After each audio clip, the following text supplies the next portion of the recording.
Horoscope Sagittaire, mai 2020. Premier décan. Après le 13 mai et quand il s'agira d'agir, on ne peut pas dire que vous serez aux premières loges. Vous aurez toujours des excuses pour tout ou à chaque fois que vous prendrez une initiative, les circonstances vous en dissuaderont. Rien pour générer la confiance dans ce climat-là. Vos certitudes vacillent, un peu timorées, ça s'appelle une zone d'inconfort. Ne vous accrochez pas à la pédale de frein parce qu'à force, ça va s'appeler du rétropédalage. Deuxième décan. Entre le 17 et le 24 mai, vous ferez dire un peu ce que vous voulez aux gens, aux chiffres, aux mails. Une tendance à broder un peu, attitude pas très clean, comportement limite gentille arnaqueuse. Et puis avec ces planètes-là, on ne suit personne les yeux fermés, ok ? Plus globalement et durant tout le mois, il ne serait pas très judicieux de mêler l'affection et les intérêts ou le boulot. Ce serait bête d'exprimer les divers malaises que peut susciter ce qu'on appelle un abus de confiance. Troisième décan. D'ici le 16 mai, réfléchissez à ce qui peut changer en bien dans votre vie, soyez plus libre de vos choix et prête à retrouver plus d'autonomie.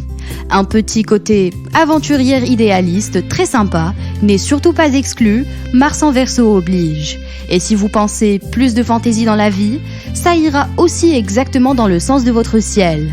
Attention, après le 22, parler pour ne rien dire ou parler avant de réfléchir sera sans doute votre petit défaut.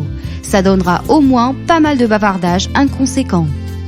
En amour, premier décan. Après le 13 mai, et si vous n'osez pas dire ce que vous avez à dire, il ne pourra évidemment pas vous écouter. Vous pensez qu'il devrait comprendre quand même ? Ça va être un peu compliqué. Vous vous sentez en manque d'affection, un peu fragilisé, pas simple non plus à faire passer comme message.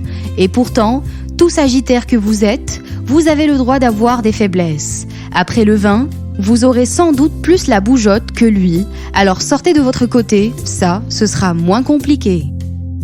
Fin du deuxième et troisième décan. Cette atmosphère de badinage ne vous quittera pas du mois. Juste envie de vous amuser ? Est-ce trop en demander ? Non, mais pourquoi ce besoin de l'embrouiller ? Vous aimeriez bien que tout ce que vous faites et dites ces temps-ci ne porte pas forcément à conséquence, mais ne passez quand même pas pour une écervelée ou une allumeuse. Quand on cherche les problèmes, on risque un jour de les trouver. Le petit conseil du mois.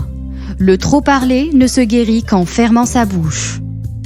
Et vos jours préférés sont le 1er, le 5, le 8, le 13, le 14, le 18, le 19, le 27 et le 28.